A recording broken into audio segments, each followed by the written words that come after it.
ইতিমধ্যে বৈঠক শুরু হয়ে গিয়েছে, প্রায় 10 মিনিট অতিবাহিত হয়ে গিয়েছে। চাকরিহারারা তারা বারবার করে যে দাবি জানাচ্ছেন, তাদের মূলত দুটি দাবি। এক, যোগ্য অযোগ্যদের তালিকা প্রকাশ করতে হবে। দুই, ওএমআর শিটের মিরর ইমেজ সেটাও প্রকাশ করতে হবে। মূলত এই দুটি দাবিকে কেন্দ্র করেই তাদের লাগাতার আন্দোলন আমরা দেখেছি সুপ্রিম কোর্টের রায়ের পর থেকে।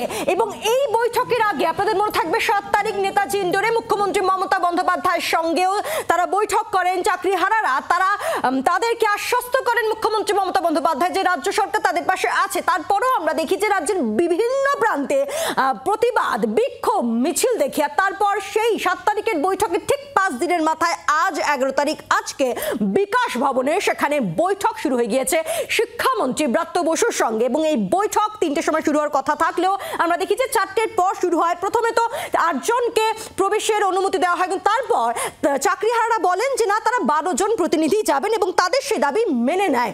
আমরা কথা বলবো, শ্রেয়সী রয়েছেন আমাদের সঙ্গে। শ্রেয়সী, আমরা একেবারে ভেতরের ছবি দেখাচ্ছি, বৈঠকের ভেতরের ছবি। দেখো, এই মুহূর্তে কিন্তু যে বৈঠক, সেই বৈঠক কিন্তু এই মুহূর্তে চলছে এবং সেই বৈঠকের ক্ষেত্রে কিন্তু এই মুহূর্তে তোমাকে যেটা দেখাবো যে এই মুহূর্তে কিন্তু শিক্ষামন্ত্রী তিনি রয়েছেন এবং তার সঙ্গে কিন্তু প্রায় 12 জন তারা কিন্তু সেই প্রতিনিধিরা তারা কিন্তু এই মুহূর্তে রয়েছেন। 12 জন প্রতিনিধি এবং শিক্ষামন্ত্রীর সঙ্গে রয়েছেন। তিনি এই মুহূর্তে কিন্তু তাদের সঙ্গে কথা বলছেন, তাদের যে দাবিপত্র, দাবি সনদ সেইগুলো তিনি দেখছেন এই মুহূর্তে। এবং সেই বৈঠক, যে বৈঠক কার্যত 3টের সময় শুরু হওয়ার কথা ছিল, সেই বৈঠক কিন্তু এই মুহূর্তে শুরু হয়েছে 4টেরও বেশ কিছুটা পরে, অর্থাৎ প্রায় বলা যেতে পারে যে প্রায় 1 ঘন্টা 10 মিনিট পরে কিন্তু সেই বৈঠক শুরু হয়েছে।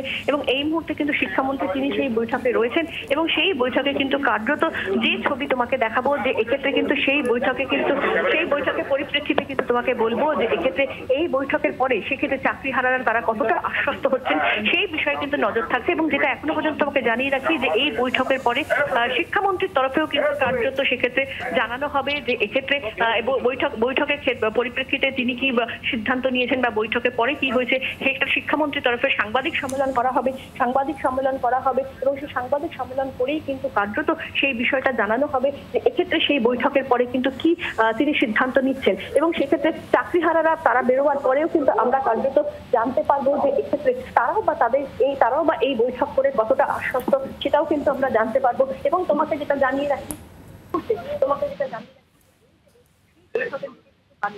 সকলেও কিন্তু কার্যত এই বৈঠকে কিন্তু সকলেই কার্যত নজর রয়েছে। তার কারণ যে পরিস্থিতি তৈরি হয়ে রয়েছে সেখানে এই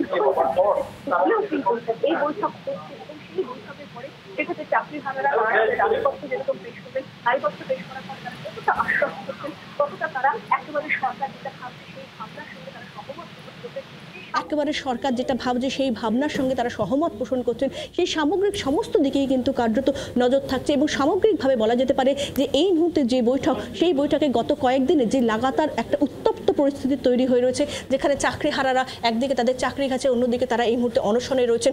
এই যে পরিস্থিতি, সেই পরিস্থিতি থেকে কতটা তারা বাইরে বেরিয়ে আসেন, কতটা সরকারের যে সিদ্ধান্ত, সরকার যে পথে হাঁটছে সেই পথের সঙ্গে তারা সহমত পোষণ করেন, এই সামগ্রিক সমস্ত দিকেই কিন্তু কার্যত নজর থাকছে। শিক্ষামন্ত্রী ব্রাত্য বসু, আমরা দেখেছি যে কিছুক্ষণ আগে কিন্তু শিক্ষামন্ত্রী তিনি যে বৈঠক, সেই বৈঠকে অর্থাৎ এখানে সোজা গিয়ে যে কনফারেন্স রুম রয়েছে, এইখানে তার যে ঘর রয়েছে, সেই ঘর থেকে কিন্তু কার্যত তিনি বেরিয়ে গিয়ে কিছুক্ষণ আগে তিনি কনফারেন্স রুমে কিন্তু তিনি সেক্ষেত্রে পৌঁছেছেন। এবং সেই কনফারেন্স রুমে পৌঁছানোর পরে কিন্তু বৈঠক শুরু হয়েছে। স্কুল সার্ভিস কমিশনের চেয়ারম্যান তিনিও কিন্তু কার্যত রয়েছেন এই বৈঠকের দিকে। সেই এই বৈঠকের ফলে সেই দিকে কিন্তু কার্যত এই মুহূর্তে কিন্তু মূল নজর থাকছে যে প্রায় 15 মিনিট অতিবাহিত হয়ে গিয়েছে, বৈঠক শুরু হয়ে গিয়েছে এবং বৈঠকের ভেতরের ছবি আপনাদের সামনে রাখছি আমরা।